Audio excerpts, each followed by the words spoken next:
You. Good afternoon, everyone. Thank you for joining. So today we'll be doing a webinar for understanding small case, the entire product, and how you can choose your small case, right? So today I have with me Anugrah Srivastav from Small Case. He's a co-founder of Small Case, and he will be taking over. So over to you, Anugrah. You can get started. Thanks a lot, Nikhil. Very good afternoon, everyone, and thank you so much for joining us on a weekend.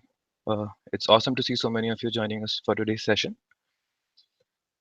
Now, in today's session, broadly, we would be covering following 3 points. First is what is a small case? That is the concept behind the platform and how it is executed. The second is where and how one should invest their hard-earned money. And the third is how a small case is built. So let's directly jump into the session and first start with what is a small case.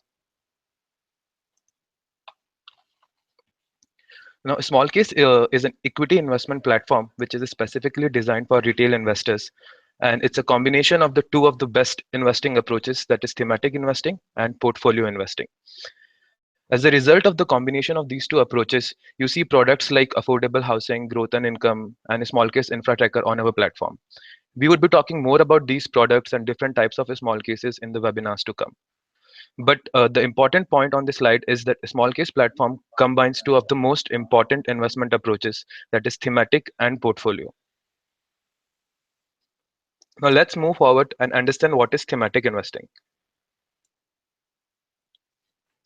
Now, thematic investing is an art of investing in changes that you see on a daily basis around you. Now, if you ask me, for me, every change represents an investment opportunity. But the most important thing which retail investors are not aware of is how to capitalize on these opportunities.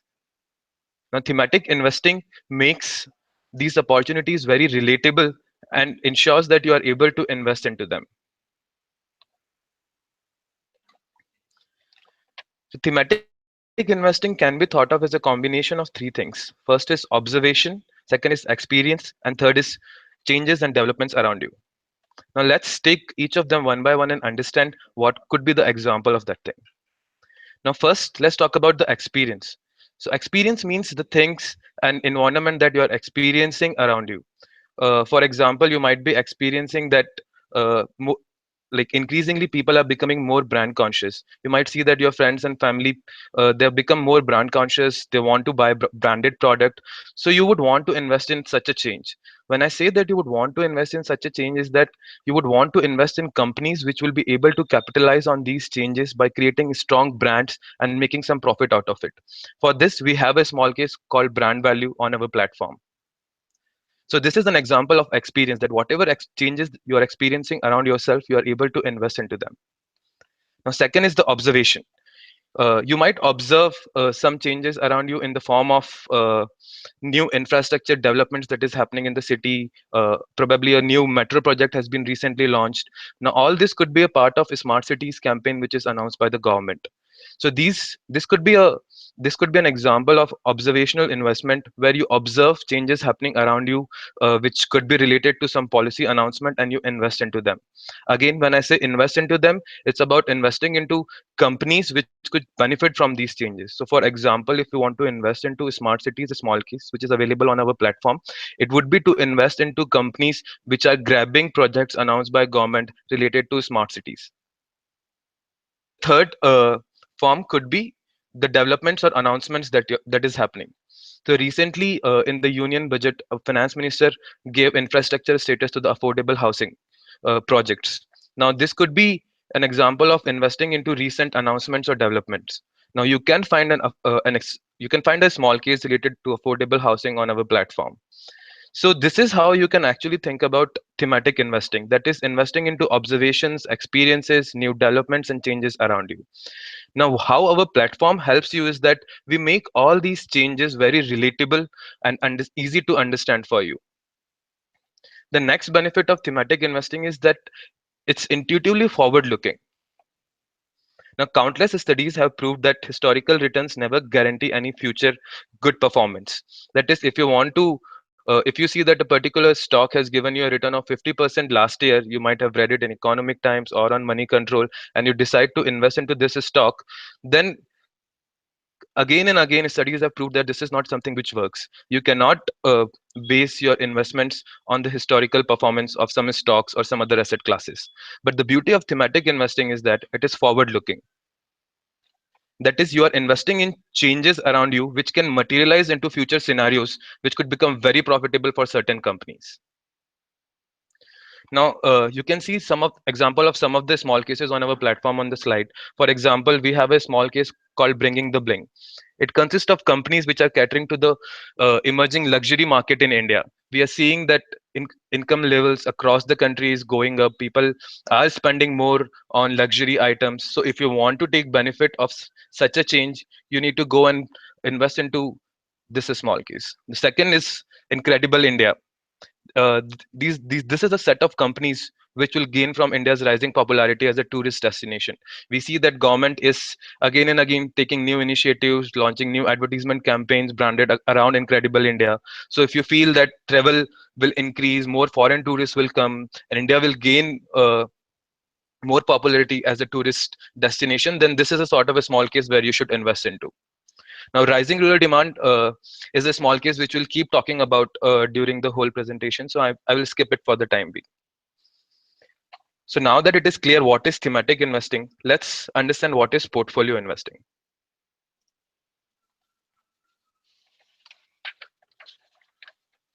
Now, portfolio investing is about investing into and managing a bunch of stocks together rather than individual stocks.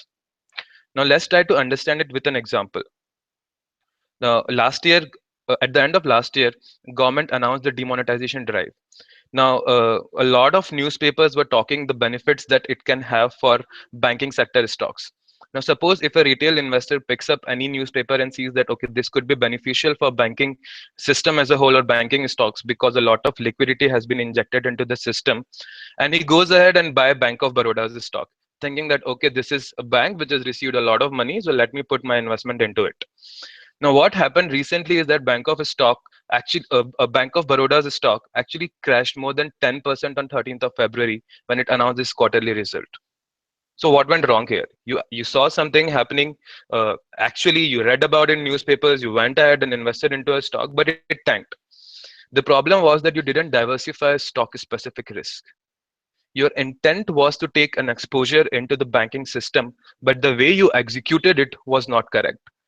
Now, portfolio investing is a science which can actually solve this problem.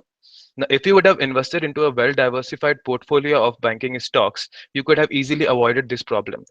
It might have happened that at the same time, Punjab National Bank, when announced its earning, it actually went up a lot by like 5 to 6%. So these sort of changes in different stocks in your portfolio could offset each other.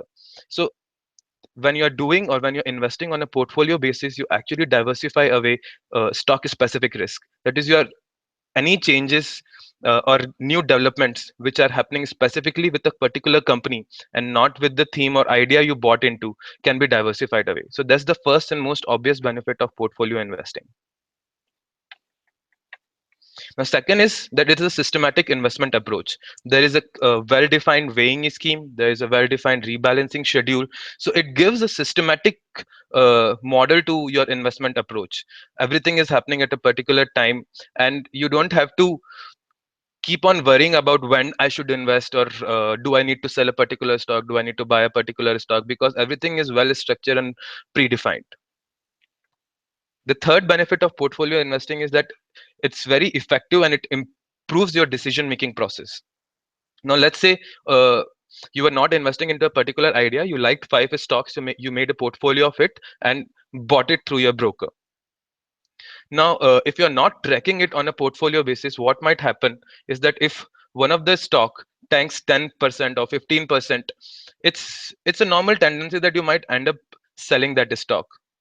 Now, on the face of it, it might look that, okay, you're actually selling a stock which is not making money for you, but this is not the right way of investing. You had created a portfolio, and when you sold that stock, you forget that stock was providing the necessary diversification into the portfolio. So your portfolio as a whole might be 2% up because one stock was down 10%, the another stock was up more than 15% or anything like that. But you end up selling individual stocks when you're not tracking or rebalancing on a portfolio level. So portfolio investing, the first benefit is diversify away stock specific risk. It's a very systematic approach, and at the same time, when you're tracking and rebalancing on a portfolio level, it improves your decision making process. Now let's come back to the small case. When like we have now understood what is thematic investing, what is portfolio investing. So let's talk about a small case. Now a small case platform combines these two approaches and creates the products which are very easy to understand, which are relatable, and gives to you in a very cost efficient manner. So on our platform you can find themes which are executed in the form of portfolios. Now let's understand this with an example.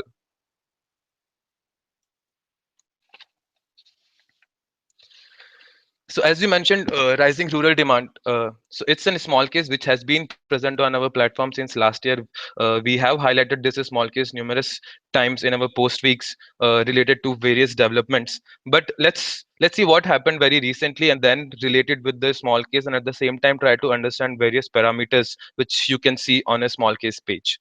Now, in the recently announced union budget, government announced many soaps for the agriculture and rural sector. Now, I have listed down three of them.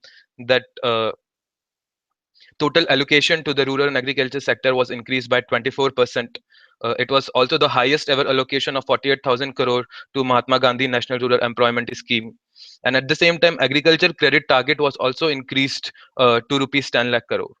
Now, all these things combined together will definitely or is expected to result in increased rural expenditure or rural demand.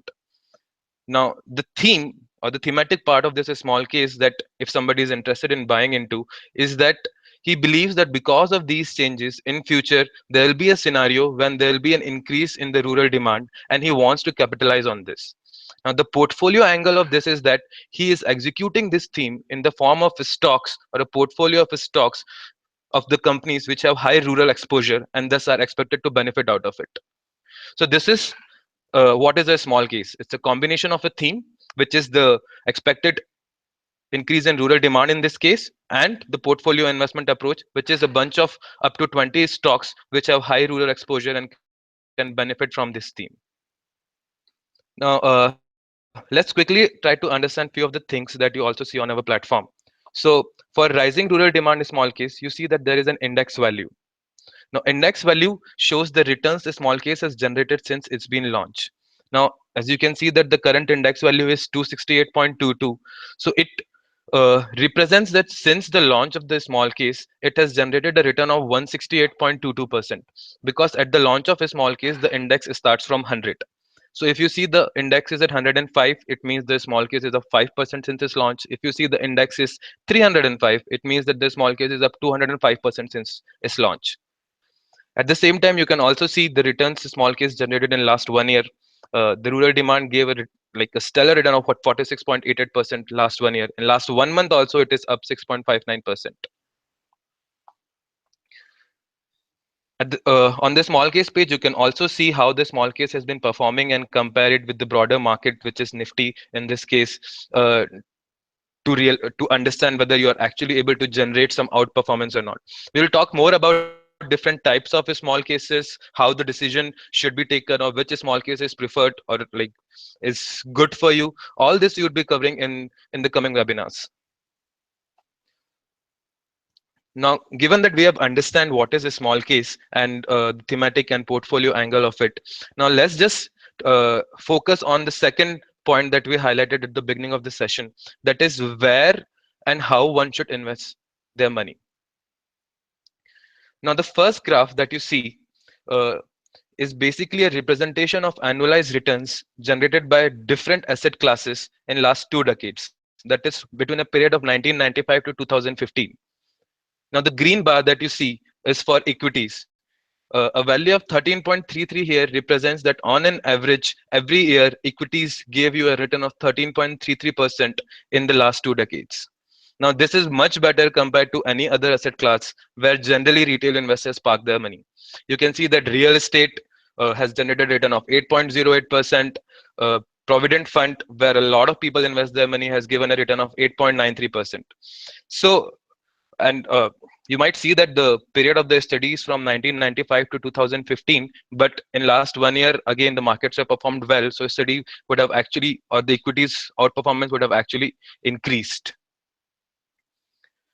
Now somebody can point out and say that why have you chosen this period of 1995 to 2015, and they might say that the equities might be very low at 1995, so if you want to compare it with current level you will say that, oh, there is a very high uh, percentage return that the asset class has generated. To further uh, investigate into this issue, what we have done is that uh, we have calculated the average return generated by each asset class for different holding periods. Now this can be seen in the second graph on the right side. Now let's understand the first green bar for the 5-year holding period. Now it represents the average return generated by equities for a holding period of 5 years. So the first period would be 1995 to 2000, second would be 1996 to 2001, third would be 1997 to 2002, and the last would be 2010 to 2015. So overall there would be 16 such periods, and this number which you see a little more than 100% is an average of all these 16 periods. So it means that irrespective of the year that you get into the equities, if you hold equities for a period of 5 years, you generally end up doubling your money. That is, you get a return of 100%, and it is much more than any other asset class.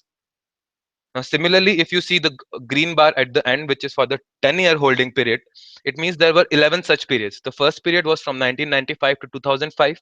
Second period was from 1996 to 2006, and the last period was from 2005 to 2015.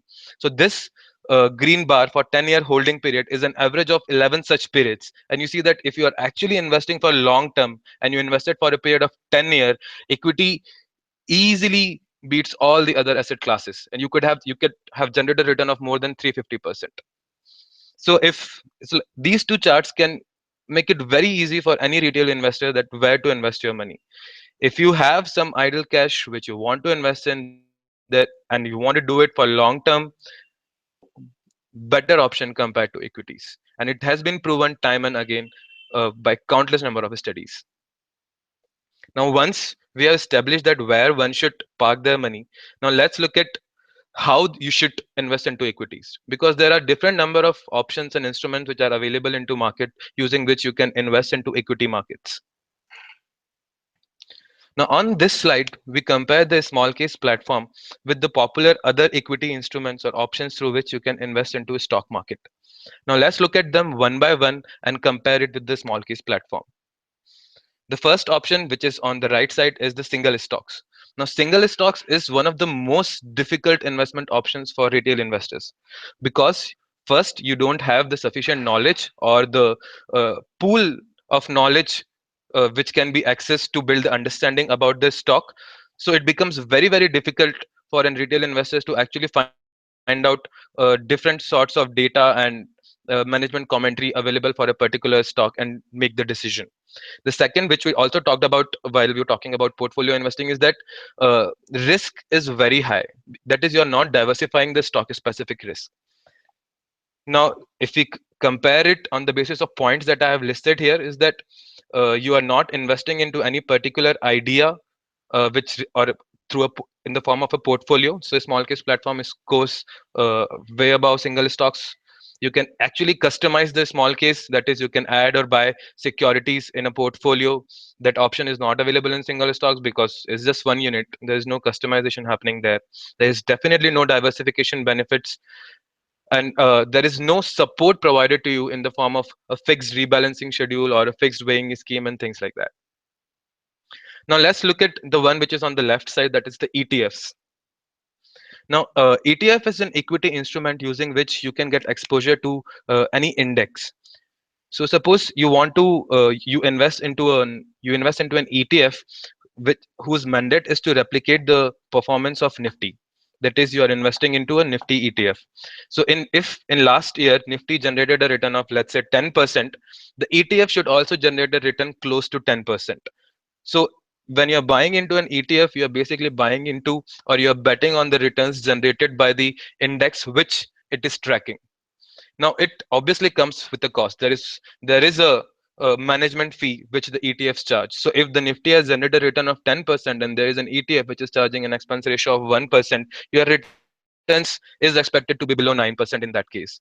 So again, there is no direct ownership of portfolio. That is, portfolio is not sitting into your demat stocks. It is not related with an idea. It is not at all customizable. There is no support in the form of rebalancing and trading. So again, small case platform clearly scores well above ETFs. Now let's consider the mutual fund, which is the most popular form of equity investment by retail investors right now. So like ETFs, mutual funds also charge an expense ratio. uh, Actually, let's talk more about it in the second slide that we have here, along with an example. So in last 1 year, if you see, the rising rural demand case has generated a return of 46.88%. Now, if somebody had invested into such a theme, so there is a mutual fund called Sundaram Rural India Mutual Fund, which generated a return of 45.84% in last 1 year.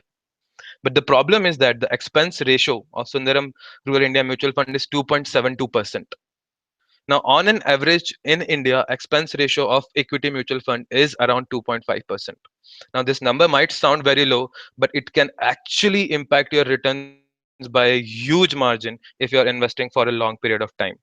To explain this in more detail, I have put a chart here. Suppose if you invest 50,000 rupees today and hold it for next 30 years, and you assume that on an average every year your investments are growing at the rate of 12%, then what will happen? The first line, which is the red line at the top, is the ideal world scenario where there are no taxes, no costs, nothing is there which can hinder the performance of your investment. So at the end of the 30-year, your 50,000 rupees will convert into somewhere close to 15 lakh rupees. Now suppose you do the same thing with a small case platform. That is, you pick a small case, something like rising rural demand, and invest 50,000 rupees into it. Now, there will be costs, and we will talk more about it just after this example. But ultimately, at the end of 30 years, you will still have a money of around 14.5 lakh rupees. Now, you see that, okay, there's a difference of around a little more than 50,000 rupees. But just to clarify right now, this 50,000 rupees doesn't come to a small case.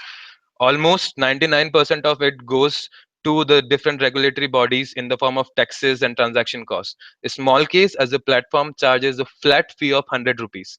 So when you put 50,000 rupees into a small case, we get 100 rupees and we don't charge anything else. If you want to invest more, if you want to rebalance, if you want to add a stock, drop a stock, you never pay anything to a small case. But there will be other transactions and charges like stamp duty or SEBI transaction fee or service taxes, which you might have to pay.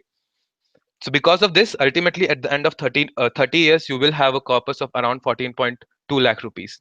Now look at what happens with the mutual fund.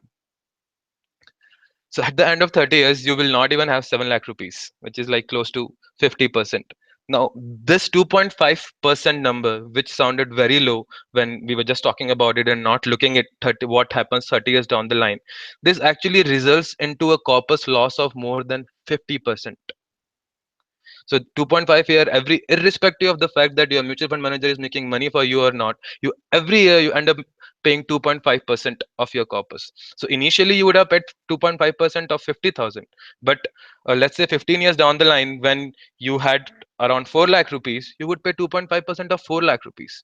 So this cost keeps on increasing. So it keeps on eating into the returns that your investments are generating. So, as I mentioned, on an average, there is a 2.5% of expense ratio on all equity mutual funds. So, irrespective of any equity mutual fund, when where you're putting your money, if you're putting it for a period of more than 30 years, and you assume that equity will give you a return of around 12%, you will lose more than 50% of your corpus. And I'm pretty sure none of us wants that. So, I don't think I need to say, but small case platform clearly scores well above mutual funds as far as costs and other things are concerned. Now, given that we have established where one should invest their money, how it should invest their money, and have understand the basic concept of a small case, let's come to the point where we discuss how we build a small case. So it's a very scientific approach that we follow at a small case, and it's a 5-step process for building a small case. Let's look at each of the step one by one. The first is defining the universe. So when we are building a small case, let's take the example of rising rural demand only. If we are building rising rural demand in small case, we would look at all the 1700 stocks that are listed on National Stock Exchange of India. So it's not like we are looking only at some set of stocks, 100 or top 200 set of stocks. We would actually look at all the stocks, which is more than 1700 listed on the National Stock Exchange. So that's the starting point for any small case. The second is the research that goes behind into the small case. So we have a dedicated research team which has like very good understanding and the previous experience of building thematic portfolio indices for institutions at various investment banks and firms like Nomura and Thomson Reuters. So the team picks up the theme, let's say rising rural demand. Modi government came up, they announced some soaps which because of which we expect an increase in rural demand. So from there the process starts. So there will be a lot of internal presentations that will happen inside the team before deciding whether this theme is worthy enough of putting on the platform or not. Now once the team decides that okay, this is or the changes that have recently happened can actually pan into a future scenario which can result into profitable companies, that's where we lock a particular theme. Now, the next step is that research team identifies the sectors which could benefit from a particular theme. So, and at the same time, we also establish the companies which are pure plays in these sectors. So basically, you might say that FMCGs have a very high exposure to rural India. So you should all the stocks belonging to FMCG could be considered for building a small case, but that's not true. Some of the FMCG companies might not be actually focusing on rural sector. So again, the research team identifies the sectors and the pure plays, that is the stocks which perfectly fits into the themes. Now, after this step, that is at the end of second step, is the where the manual intervention from the research team stops and our models take over. Now, stock screening, weighing, rebalancing, everything happens through the models that we have built. Now, let's talk about the stock screening.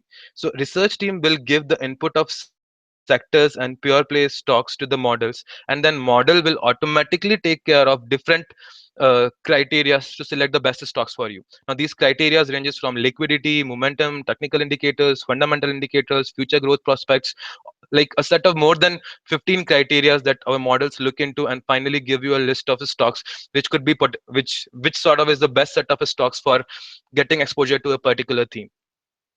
Again, the weighing is also done by our models, and one of the very important things that we take care of while deciding the weighing scheme of a small case is that at the end of it, it should be investable.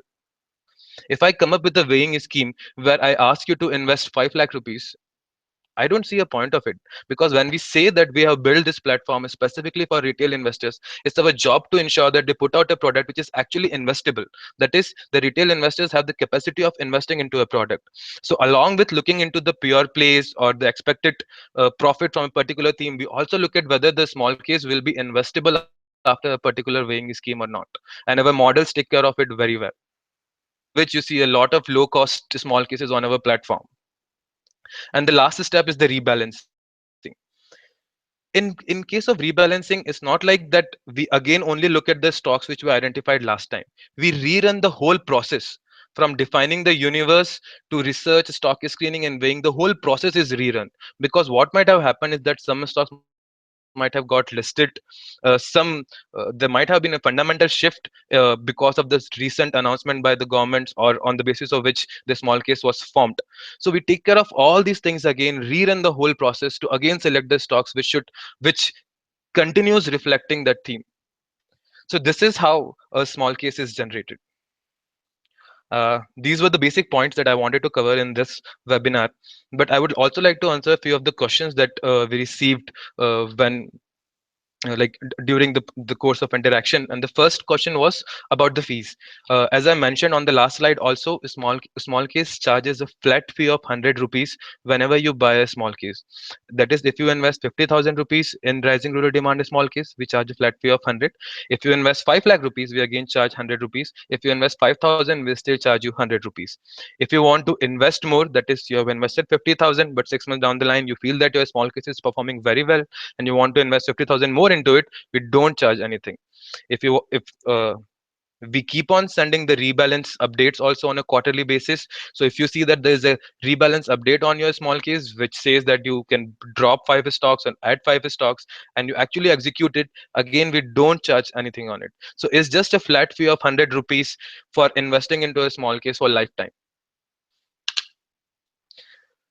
The another question that we received was whether you can customize or create your own small cases. So the customize option is up on the platform. You can go on the small case page, select the stocks and weights tab, and then there you can see the customize option. So before buying into any small case, if you want to add few stocks, if you want to drop few stocks, you want to check out the list of stocks which are related to the small case theme, that's where you go directly. Now the create option is coming very soon. We would be launching it in a course of probably next month's time. uh, Another well requested option, requested option is systematic investment plan for for small cases. So we are working on it. It's in the pipeline. It'll be coming up very soon. So before leaving, I would like to quickly tell what all we would be covering in the next webinar.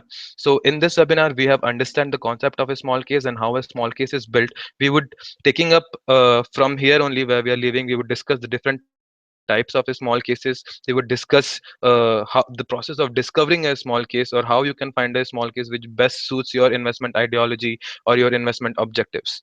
That's what we would be trying to cover in the next webinar. That's it from my side. Thanks a lot.